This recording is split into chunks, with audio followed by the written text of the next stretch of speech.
que é o Corinthians. Corinthians é minha vida, Corinthians é minha história, Corinthians é meu amor.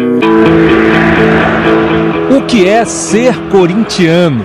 Ser corintiano é mais ou menos o seguinte: você só torce pro Corinthians, é odiado por todos e torce pro Corinthians. Se joga Corinthians e Seleção Brasileira, você é Corinthians.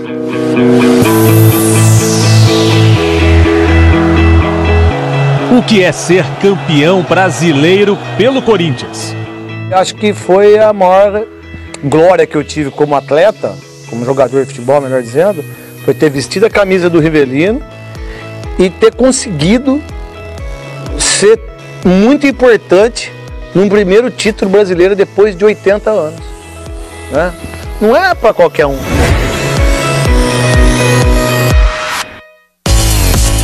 Até 1990, o Corinthians era um multicampeão paulista que nunca tinha vencido o Campeonato Brasileiro. O título tão desejado veio através de um time de operários, liderados por um autêntico camisa 10.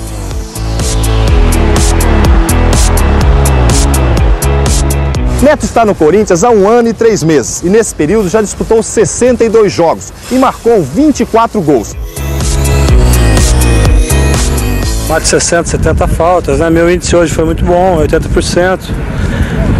Eu erro pouco o gol, né? Mas vamos começar do início. Apontada como uma equipe que jogava feio, o Corinthians não estava em nenhuma lista de favoritos ao título. Conta a lenda que o rumo começou a mudar após uma discussão entre Márcio Bittencourt, que já tinha longa vivência no clube, e Neto, recém-chegado do Palmeiras. Pô, você só arruma o calção, pô, você tá gordo. Eu me lembro que eu falei pra ele, ó, você pensa que aqui é o São Paulo, Palmeiras, aqui não dá pra ficar arrumando calção não, filho, aqui tem que pôr o bumbum no chão.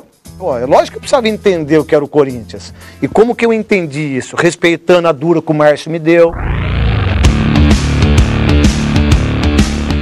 Aos poucos, o elenco entendeu o papel decisivo de Neto e adotou um esquema tático em função dele. Lógico que tinha privilégio, cara. Ou vocês acham que eu, quando tomava um cartão vermelho de uma maneira equivocada, no próximo jogo o técnico fala assim, você tomou um cartão... Nelson vinha pra mim e falava, você tomou um cartão vermelho e você não vai jogar. Aqui não ia botar pra jogar o próximo jogo. Na bola parada, Neto era decisivo. O golaço contra o São Paulo, ainda na primeira fase, concretizou um sonho de menino. Eu, quando criança, eu sempre queria estar no Gol do Fantástico, sabe? Que era narrado pelo Léo Batista. Alô, amigo, boa noite. Chegou a hora da emoção dos gols do domingo, os gols do Fantástico. E agora, tome de gol! Mesmo desacreditado, o Corinthians acabou classificado entre os 8 melhores. Nas quartas de final, enfrentou o Atlético Mineiro. Pacaembu lotado, assustado. Gerson, 1-0 Galo. Neto, de um jeito meio fora do estilo dele, empatou. E depois, bem ao estilo dele, virou o jogo. Jogaço. E eu tava em casa, na quinta-feira, né? E aí eu vi o gol do Atlético, voltando pro jogo do Atlético, o gol que eu fiz de cabeça. E aí eu saí para ir lá na Gaviões FM, era muito longe, cara, eu tava cansado já, sabe? E aí eu escorreguei de joelho. Mas eu escorreguei porque eu não fui vibrado, eu escorreguei porque eu tava cansado, tava muito cansado. Aí eu vi no Globo Esporte e falei, nossa, mas ficou legal eu escorregar de joelho assim. Aí eu comecei a vibrar, eu nunca contei isso. Eu comecei a vibrar de joelhos e imitar o Sócrates e o Reinaldo com o braço levantado. Foi através do Globo Esporte, do Léo Batista, que eu fiz isso. O 0-0 na partida da volta fez o Corinthians avançar. Na semifinal, o adversário era o Bahia. E o roteiro se repetiu. Pacaembu lotado, assustado. Aos 2 minutos, Wagner Basílio abriu o placar para o Bahia. O Corinthians empatou com um gol contra de Paulo Rodrigues. Aos 18 do segundo tempo, tensão. a esperança, Neto ajeita. Saiu uma falta, né? Bem da onde eu gostava de fazer gols de falta, daquele ponto. Neto na bola, perto à esquerda pro gol! Neto bate falta e toca pro fundo no gol! Depois da vitória de virada, o Corinthians foi a Salvador e conseguiu segurar o empate de 0-0. O que parecia improvável no início do campeonato aconteceu. O Corinthians foi para a final do Brasileiro. Fazia 14 anos que isso não acontecia. O adversário era o então poderoso São Paulo, de Tele Santana, Raí e Zete. O Nelsinho pediu para mim nesse jogo, falou, é o primeiro jogo da decisão, não vamos sair muito, você gosta de atacar, de sair bastante. E eu brincando ainda virei para ele e falei assim, mas na bola parada eu posso ir, né? Ele falou, não, aí na bola parada você pode ir. Wilson Mano partiu e fez o único gol do jogo. Morumbi abarrotado, mais de 100 mil pessoas no segundo e decisivo jogo. O São Paulo não ia ganhar nunca da gente. Eles podiam jogar 2 anos. Eles podiam jogar o campeonato todo. Eles não iam fazer um gol na gente. Eles não iam ganhar o campeonato da gente. A partida começou com pressão do São Paulo, mas Ronaldo, outra personalidade marcante do time, segurava tudo. Aos 9 minutos do segundo tempo, Tupanzinho, na raça, do jeito que o corintiano gosta, fez 1-0.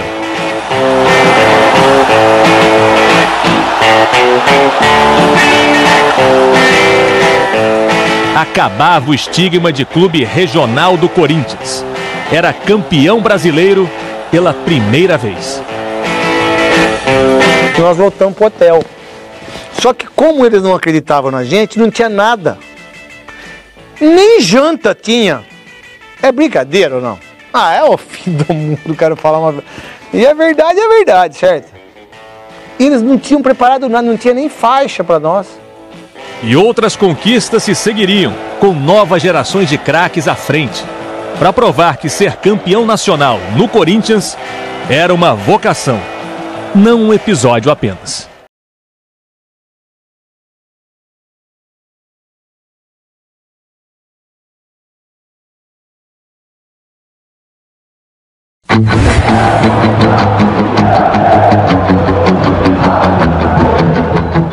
Em 98, o Corinthians deu um salto de qualidade. Passou a ser menos brio e mais brilho. O Corinthians é um time de qualidade, com uma torcida que sempre foi muito aguerrida, de sofrer e começar a dar muita risada e começar a comer um pouco de filé mignon, né? Porque a gente sabe que pela história do Corinthians foi tudo sempre muito sofrido, sempre a carne com osso.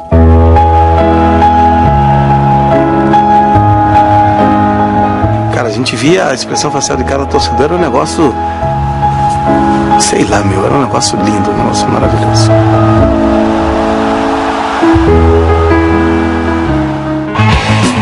O clube soube lidar com o favoritismo e terminou a primeira fase na liderança. A harmonia entre torcida e time só não era completa porque o ídolo Marcelinho Carioca estava afastado após discutir na concentração com o técnico Vanderlei Luxemburgo. Se fazia necessário afastar o Marcelo porque houve um desrespeito com o comandante do elenco, que sou eu. Eu perdi a artilharia do Campeonato Brasileiro de 98 e eu fiquei 5 jogos fora. Eu fiquei 2 gols atrás do Viola. Tudo aquilo que eu pude analisar dos acontecimentos durante esses 15 dias me deu a noção exata de que o Marcelo pode voltar para a equipe do Corinthians, voltar a trabalhar junto com o grupo. Ele manda voltar no jogo de fogueira contra o próprio Grêmio, lá no Sul. Sem ritmo, sem nada. Ele, tipo assim, premeditou uma situação para eu voltar nas quartas de final. Então por que ele não levou até o final? Não levou porque se perde, estando fora. Aí a responsabilidade era dele. Vai o Robert para a cobrança, Ney! Mesmo com Marcelinho em campo, foi sofrido passar pelo Grêmio. O confronto foi decidido no terceiro jogo. 1-0, gol de Edilson. O adversário da semifinal foi o Santos. Na primeira partida, derrota, 2-1. Na segunda, troco, com uma pequena sobra. 2-0.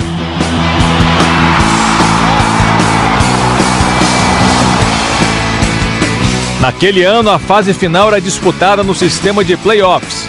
A decisão saiu no terceiro jogo. Por ter melhor campanha, bastava um empate para o Corinthians. E ele veio. Linha de fundo no capricho, bateu para trás. Edilson limpou, bateu. Gol! 1-1. E de novo o gol decisivo foi do capetinha Edilson. E eu lembro que eu matei a zaga do Santos naquela jogada e dei de biquinho e empatei o jogo. A gente sempre decidiu a quarta de finais e as semifinais no Pacaembu. Mas a final é no Morumbi, né? Tanto que tem a brincadeira que o Morumbi é o salão de festa do Corinthians. A final foi entre o Corinthians de Vampeta, Gamarra, Rincon, Marcelinho e Edilson contra o Cruzeiro de Dida, Miller, Valdo e Fábio Júnior. Mas nenhum deles foi o nome da decisão. O grande destaque foi o atacante Dinei, o único remanescente do título de 1990. Não era apenas um reserva de luxo, mas um jogador com alma de corintiano, que saía do banco para resolver. Quem tivesse mal no segundo tempo, faltando os 20 minutos, já sabia que ia sair pro Dinei entrar. Na primeira final, no Mineirão, o Corinthians perdia por 2-0. Dinei entrou e mudou a história do jogo. 2-2. Lá vem Marcelinho, Dinei vem na área, faz o corte, Marcelinho, rolou bem para Edilson, adiantou demais para Dinei, a chance do gol, bateu, gol! Na segunda decisão, no Morumbi, Vanderlei Luxemburgo repetiu a alteração da partida anterior. Entrou Dinei, saiu Didi. E novamente ele foi o nome do jogo, ao dar outra assistência para Marcelinho. Marcelo Ramos ainda empatou, 1-1. No terceiro e decisivo confronto, bastava ao Corinthians um empate. Para manter a tradição, o segundo tempo começou com a entrada de Dinei. O pé de coelho corintiano voltou a ser decisivo com 2 assistências. Aí vem o Corinthians com Dinei. Vai pra cima da marcação. Leva a vantagem, Dinei faz o cruzamento, toca de cabeça. 2-0. Corinthians, bicampeão. É a segunda pele! Tem que ter orgulho pra vestir! E nós tivemos! Segura! O Brasileirão é nosso! Um título merecido, conquistado por um grupo que acumulou polêmicas e boas histórias, como aquela do volante Gilmar Fubá. Eu lembro bem que o Vanderlei falava pro Gilmar Fubá: Fubá, o Rincon e o Vampeta tem técnica, deixa ele jogar. Você, pelo amor de Deus, rouba a bola e toca pra quem tiver com a meia preta. Ele tocou a bola pro juiz. Aí o Vanderlei falou: você tá louco? Ele falou: você falou pra tocar a bola pra quem tá com a meia preta.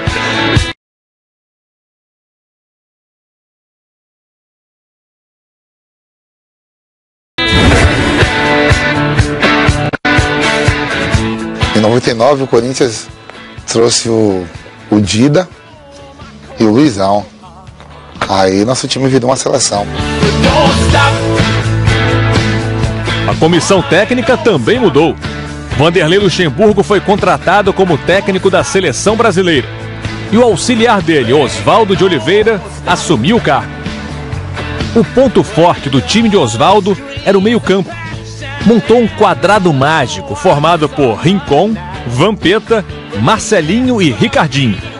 Todos já tinham jogado juntos em 98, mas apenas em 99 a formação atingiria o ápice. Tinha o Rincon que marcava e era aquele negrãozão, sabe, alto, que marcava muito e jogava. Eu não vou mudar minha forma de jogar. Se eu tenho que chegar forte, eu vou chegar forte. O Corinthians repetiu o feito da temporada passada e terminou a primeira fase em primeiro lugar. Mas havia um problema que ficava a cada dia mais difícil de contornar. Nem a liderança amenizou o clima ruim que começava a se instalar entre os jogadores. Em particular, Edilson e Marcelinho tinham um relacionamento estremecido com o colombiano Fred Rincon. Todo vestiário, o roupeiro leva uma faquinha, né, para cortar laranja, cortar melancia, essas coisas todas. Eu fui, peguei a faca e fiquei na mão. A gente pentelhava, cara, pentelhava muito. E apontava para ele, venha, aperta o bando aí, mas aperta o bando mesmo. Aquela coisa de menino, né? Ah, ele tá nervoso, vou deixar ele mais nervoso ainda. E eu olhava para ele, vou te pegar, querendo sair de um, querendo sair de outro. Vem aqui, ó, você vai ver, vai furar seu bucho, que não sei o que. Calma, quieta, rapaz, fique quieto, você ainda tá provocando o cara, que não sei o que. Tem um ditado, né, que onde manda capitão não manda marinheiro. Então eu acho que desse jeito todo mundo tem que acatar, né? Oswaldo viu que o astral precisava mudar. Na véspera da semifinal contra o São Paulo, ele fez um pedido. O Oswaldo foi no meu quarto, eu recebi ele, tudo bom, professor, tudo bem? Ele falou, ó, só tem uma maneira de a gente ganhar do São Paulo hoje. Eu falei, pô, você é o treinador, vai armar o time como? Ele, não é o time que eu vou armar. É você fazer as pazes com o Rincon. Peça desculpas a ele, pô. Peça desculpas a ele. Você vai ver como todo mundo vai ficar motivado para o jogo. Fui pro lado dele, falando nos olhos dele. A partir de hoje, velho, acabou todo tipo de problema que eu tenho com você e espero que seja recíproco também, que você entenda isso. E os dois se abraçaram, né? E aí todos eles vieram, se abraçaram. Pô, ele olhou para mim assim e falou, cara, pô, eu esperei tanto por isso. Se você não fizesse isso hoje, eu acho que era eu que ia fazer com você. Foi muito legal. Isso mexeu muito com a equipe naquele momento, porque era um momento de muito assédio.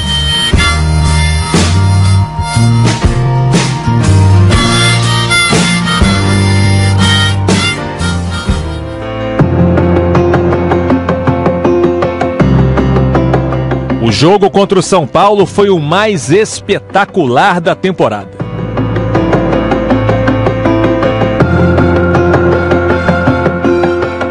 E ali foi jogo duro. Ali a gente sabia assim, quem passar daqui tá praticamente com a mão na taça, porque a rivalidade local ia botar muito ambas as equipes ao seu máximo para chegar à final. No primeiro tempo, o Corinthians ficou em vantagem por 2 vezes. O time do Corinthians com o Ricardinho, tá na cara do goleiro! Mas o tricolor empatou. Marcelinho fez 3-2. O inacreditável ainda estava por vir. Pênalti para o São Paulo. Raí cobrou e Dida defendeu. Nos acréscimos, aos 47 minutos, outra penalidade contra o Corinthians. Raí mudou o canto e Dida defendeu pela 2ª vez. Quando o Dida defendeu os pênaltis, cara, eu nunca vi o cara ter uma frieza tão grande. Ele não comemora, ele não faz nada. É como se tivesse acontecido uma jogada normal. No segundo jogo contra o São Paulo, a vitória por 2-1 garantiu o time novamente na final. Assim como em 98, a final foi contra um clube mineiro. Agora o adversário era o Atlético. Na primeira partida, um lance surpreendente. Na saída de bola do Atlético Mineiro, um time desse de malandro, a gente não pega na bola. Final de Brasileiro, tomamos o gol. Na saída de bola, 1-0 Atlético. Aí nós terminamos o jogo perdendo 3-2, mas a gente sabia que ia chegar no Morumbi e a gente ia ganhar. Lá vem Corinthians, cruzamento para Luizão de cabeça. No Morumbi, no segundo jogo, 2-0, gols de Luizão. Luizão de novo ele! No terceiro duelo, também no Morumbi, o Corinthians jogava pelo empate. Final dramática, sofrida, 0-0.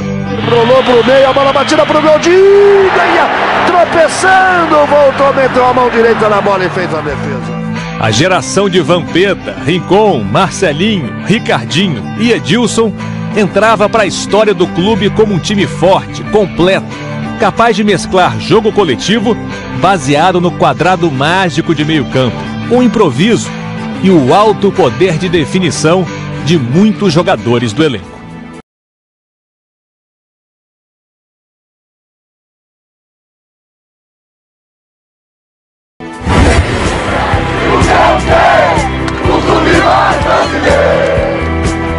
Em 2005, o Corinthians era um misto de Brasil e Argentina.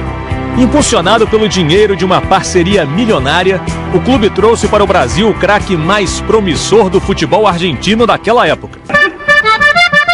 Muitos duvidaram, mas Carlitos Tevez vestiu a camisa 10 alvinegra. Contratado por 60 milhões de reais em pouco tempo, o argentino virou ídolo e uma febre no clube. Era um jogador que o torcedor já se identificava com ele. Tinha a cara do corintiano, sem dúvida nenhuma. Feio, maltratado pela vida. A legião de argentinos ainda tinha Mascherano, Sebá Domínguez e o técnico Daniel Passarella. Assumo uma grande responsabilidade, vai haver grande pressão, pero não me assusta o desafio. Com a parceria com a MSI, o Corinthians projetou voar alto no Brasileirão. Mas o início do caminho foi turbulento. O primeiro susto ocorreu na briga entre Tevez e o zagueiro Marquinhos. Na sequência, outro duro gol. Derrota para o São Paulo, 5-1, com um golaço de Cicinho. Daniel Passarella saiu nocauteado, demitido ainda na terceira rodada. Enquanto continua negociando a vinda de Emerson Leão, o comando da equipe ficará com o auxiliar técnico Márcio Bittencourt, que por sinal é queridíssimo pelos jogadores.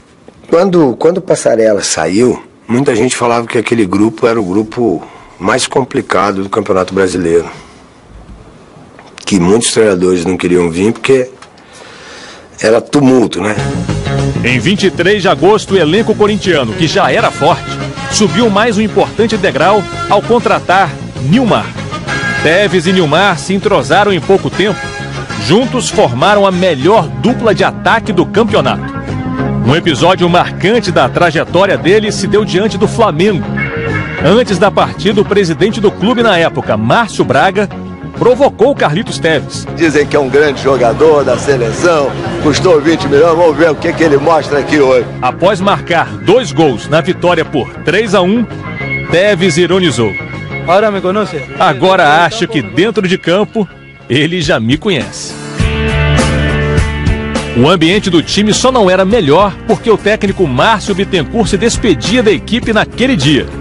A diretoria optou pela contratação de um profissional mais experiente. O grupo ainda tentou segurá-lo, mas o fato estava consumado. O Carlitos me questionou e falou: não compreendo. Como, professor? Tá ganhando, como vai embora? Não pode. 3 dias depois da chegada de Antônio Lopes, a revista Veja revelava um escândalo de compra de juízes de futebol para favorecer apostadores de loterias clandestinas.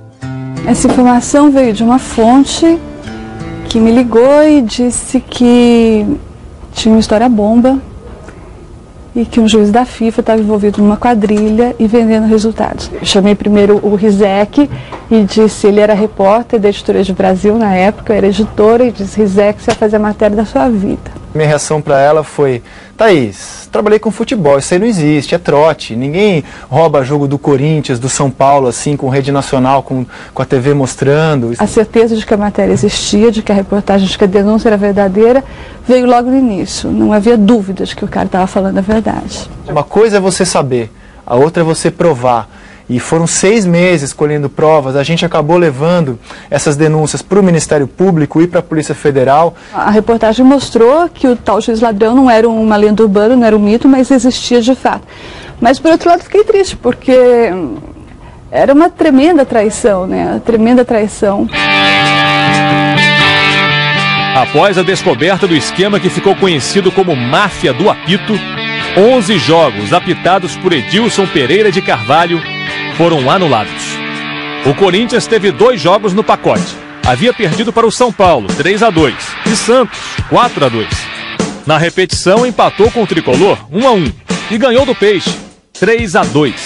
Foi exatamente contra o Santos, no segundo turno, que o Corinthians aplicou a maior goleada. Um inesquecível 7-1. 1, 2, 3, 4, 5, 6, 7!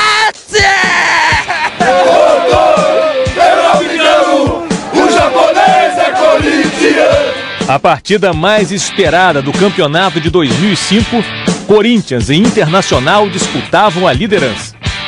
No segundo tempo, um lance marcou a história do campeonato.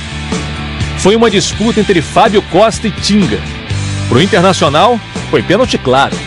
Para o árbitro, foi simulação e mereceu cartão amarelo.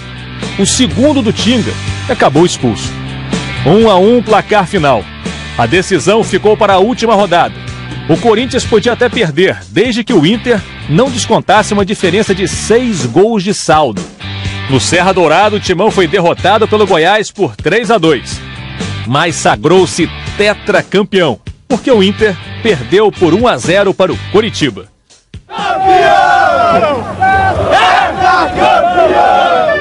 Tevez, com justiça, foi eleito o craque do Brasileirão e ainda foi o artilheiro do time com 20 gols. E afinal, quem disse que Brasil e Argentina não combinam?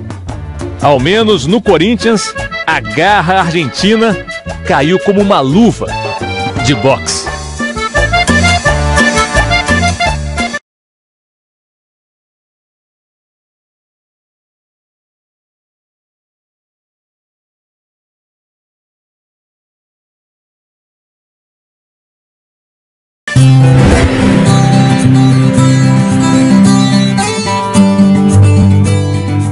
Não há vitória sem o risco da derrota. Não há técnico sem o risco da demissão. A eliminação diante do Tolima na pré-Libertadores de 2011 causou tumulto e mudanças no Corinthians. Pedir desculpas publicamente por ter fracassado no projeto Libertadores. Roberto Carlos foi negociado e Tite, muito pressionado, só não caiu porque o presidente Andrés Sanches se empenhou pessoalmente em segurá-lo. O Andrés, ele teve uma atitude muito corajosa, fora dos padrões normais, mesmo sabendo que era a primeira derrota em 13, 14 jogos depois do meu retorno. O Corinthians entrou no Brasileirão sabendo que não podia errar. O início foi arrasador. 9 vitórias e um empate nas 10 primeiras partidas. Destaque para o massacre diante do São Paulo. —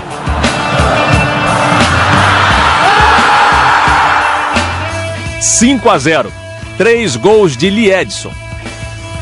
O jogo coletivo era a verdadeira assinatura do time. 2011 tinha time, e time é feito de campeões, não de astros. A vaidade, ela tem que ser deixada de lado. O trabalhar em função do objetivo do grupo, ele tem que ser mais forte. Isso te faz conquistar títulos. Paulinho era o ponto de equilíbrio. Ele marcou 8 gols e no time só ficou atrás de Liedson, que anotou 12 dos 53 gols do Corinthians no campeonato. A campanha do título ficou marcada por vários lances emblemáticos. O goleiro Júlio César atuando com uma luxação exposta no dedo e se recusando a deixar o campo. Na hora que eu vi que tinha feito as 3, não, falei, vou até o final. Mas tá bom, assim é Corinthians. O afastamento do capitão Chicão, às vésperas do clássico contra o São Paulo.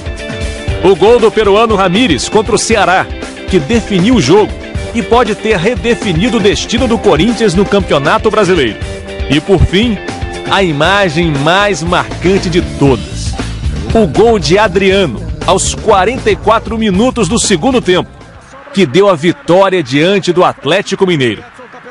O camisa 10 saiu do banco de reservas para virar o marcador e aproximar o Corinthians do título. É muito importante para mim, depois de muito tempo, né, anos, 1 ano e 5 meses sem fazer gol, e poder fazer um gol como esse, que para mim não tem explicação. Seguinte, eu não consegui, e o Corinthians aí também, ajudar o Adriano. Se tivesse uma coisa assim, Tite consegue alguma coisa dentro do Corinthians que tu não conseguiu ajudar o Adriano. Sincero e honestamente. O domingo de 4 de dezembro de 2011 começou trágico. Sócrates brasileiro Sampaio de Souza Vieira de Oliveira morreu, vítima de infecção intestinal. Horas depois, o Corinthians, clube em que ele fez história, entrou em campo pela última rodada contra o Palmeiras. Após um jogo tenso, com 4 expulsões, a torcida que acordou triste com a morte de Sócrates foi dormir feliz com um pentacampeonato brasileiro. Depois de algumas duras derrotas, Tite entrava para a história do clube como um técnico capaz de vencer, mesmo diante das maiores adversidades.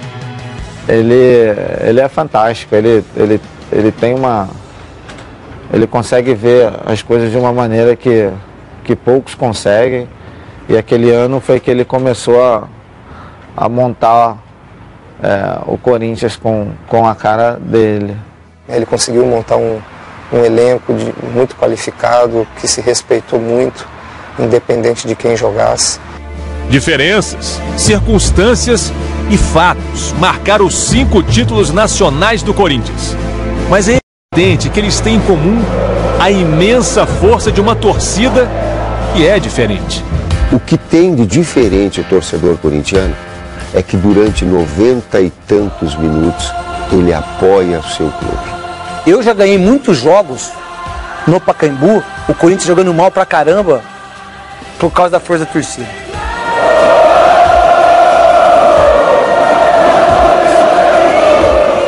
Quando joga o Corinthians, os jogadores jogam por si, por sua técnica, mas também jogam o jogo que a torcida generosamente joga por eles. Talvez por isso o Corinthians seja o campeão dos campeões.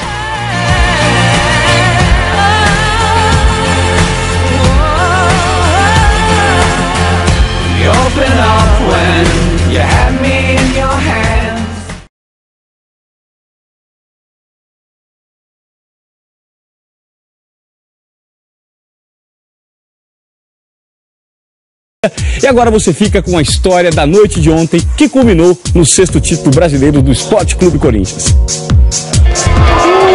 São Paulo! Um jogo que chegou ao fim bem antes do apito final, um campeonato conquistado em conexão direta São Januário, Morumbi. Oficialmente, do Morumbi chegou a notícia, vitória do São Paulo, ainda em campo contra o Vasco, empatando por 1-1. O Corinthians se tornou campeão brasileiro no ano de 2015.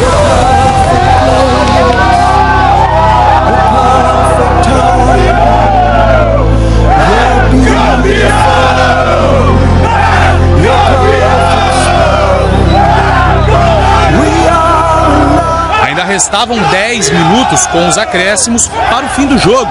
Para quem estava fora, a festa. Para quem estava dentro, a dificuldade para manter a atenção no jogo. Quando a gente ficou sabendo que foi campeão, é uma alegria, né? Eu passei por alguns jogadores, o pessoal já começou a comemorar dentro de campo. Mas que não foi bola no gol? Deu uma desconcentrada aí, vou ser bem honesto pra falar. Mas acho que é válido, né? Aliás, a partida já não importava mais. A espera tão pouco, a festa já era corintiana. Os abraços. Botar todo mundo pra jogar e que sabe, tu mora no meu coração.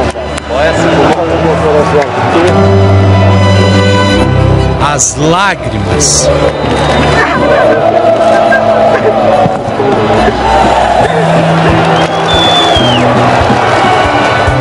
A conquista consagrada.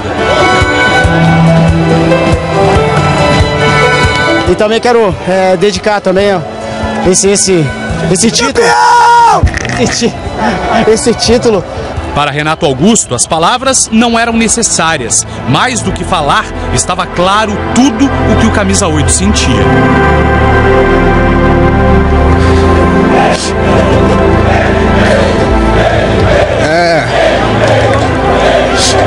Passar por muita coisa e ter um final de ano desse, né?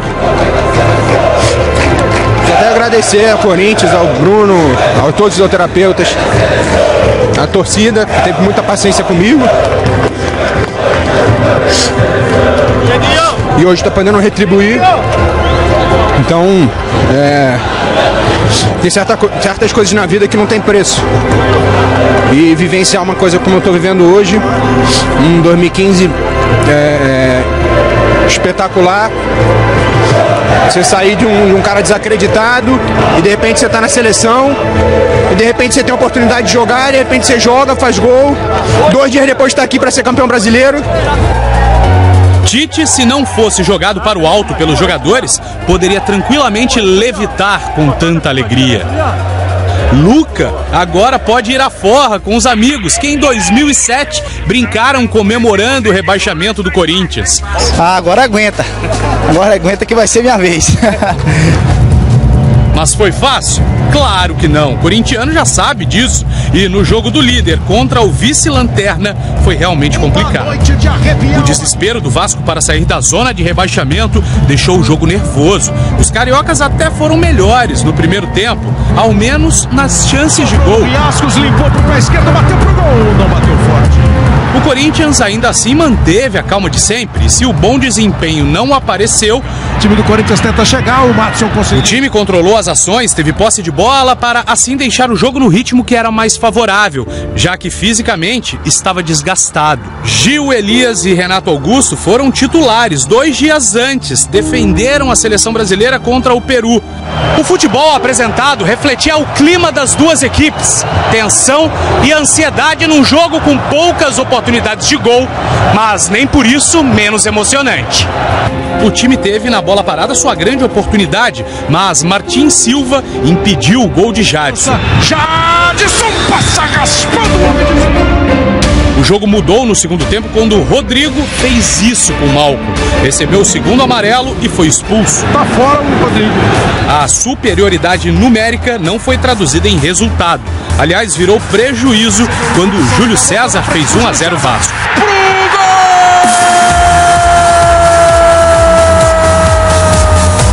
Pro Corinthians, então, passou a ser agonia dupla em São Januário e no Morumbi. O Mineiro abre o placar. A sequência de gols entre São Paulo e Atlético Mineiro, o São Paulo acaba de... deixou todos atordoados, com sentimentos distintos a cada nova informação. O Atlético na frente.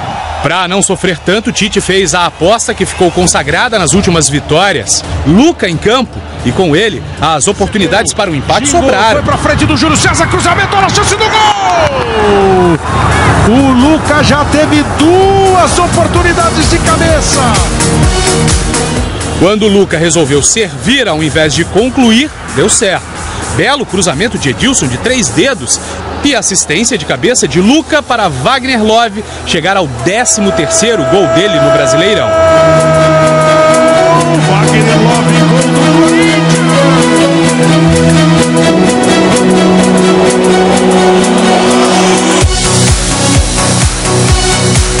Qual é o preço disso pra você, Wagner? Eu fico muito feliz, cara. Trabalhei muito. Pô, fizeram muita sacanagem comigo, falaram muita besteira. Mas eu não deixei me abater por isso não. Porque eu sei do meu potencial. Todo mundo acreditou em mim, Deus acreditou, minha família acreditou em mim. Minha família esteve do meu lado o tempo todo. Então eu sou muito feliz. O título do time do povo, comandado por alguém que se uniu de maneira perfeita ao bando de loucos. Eu sou mais um bando de louco. Tite é absolutamente pilhado, vive intensamente cada segundo de jogo, transpira tanto quanto seus atletas em campo, mas que ainda faz questão de ser exemplo. Essa imagem aconteceu no segundo tempo de ontem, quando o Riascos tentava o ataque. Tite pediu marcação com lealdade. Bola, bola! Bola! Só bola, só bola!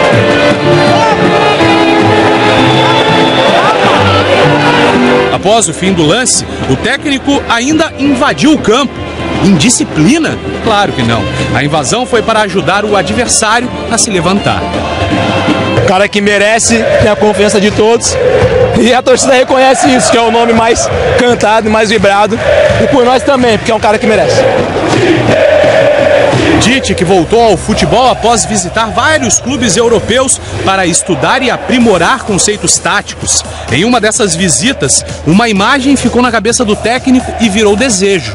Desejo que vai ser realizado no domingo. Quando eu fui no vestiário do Ancelotti, eu cobicei uma coisa. Eu não invejei. Invejar é o que o outro não tenha, né? Cobiçar é que o cara tenha também, mas o outro pode ter, é isso, né? Tá, então eu cobicei.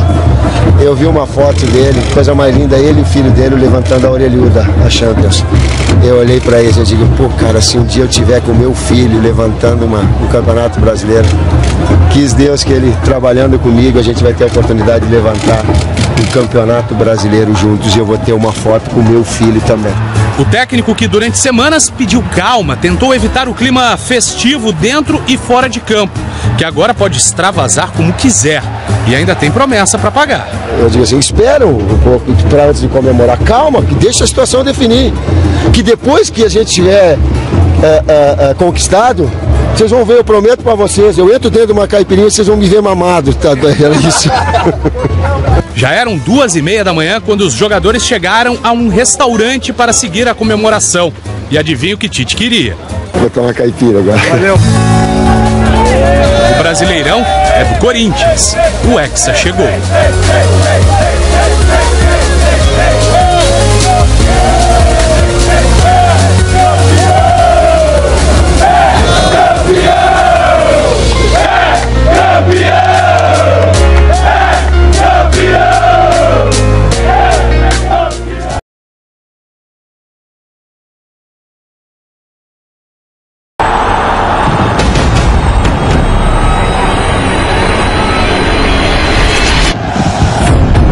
Campeão paulista de 2017. Concordo com todos no começo do ano por tudo que aconteceu, que o Corinthians era a quarta força. Seja bem-vindo à Arena Corinthians, é o Campeonato Brasileiro 2017. Passe pro show na grande área, limpou, viu o goleiro, a batida! Gol! O campeonato é difícil, a gente tem que encarar com seriedade todo jogo. Não importa quem faça o gol, o importante é todo mundo ganhar. Rodriguinho! Mas eu procuro sempre ajudar minha equipe em primeiro lugar. Jô tocou de cabeça! Foi uma imposição mesmo do jogo do Corinthians. Do jogo! Nós temos um grupo bem qualificado. Maicon!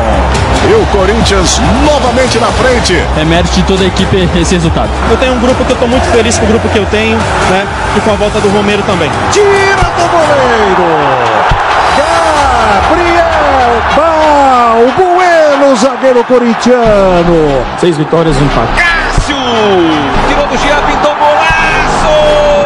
A gente sabe se defender bem, mas a gente não pode se defender o tempo todo. Jadson!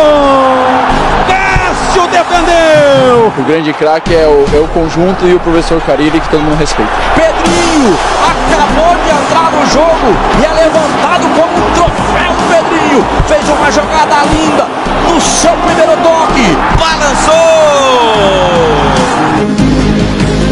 Olha a sobra, Guilherme Arana na batida!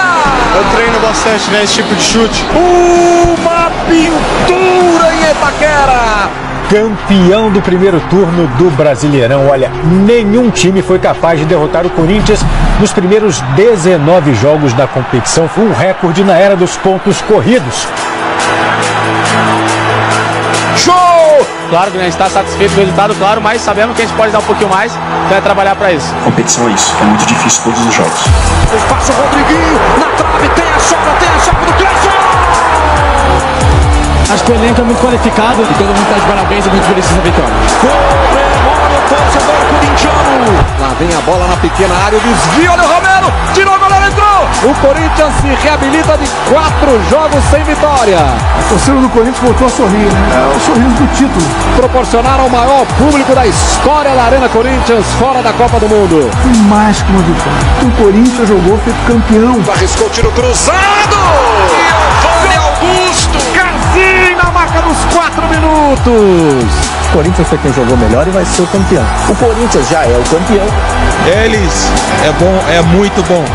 Em Inglaterra eles só ficam assim, aqui ele é apaixonado, ele joga com nós, entende? E aqui é mais. Aqui é mais. Não é normal. Tenta a cavadinha pro meio. Gol! Jadson! Um bando de loucos pirou de vez. Corinthians quebra marcas e pinta o 7. 7 vezes campeão do Brasil.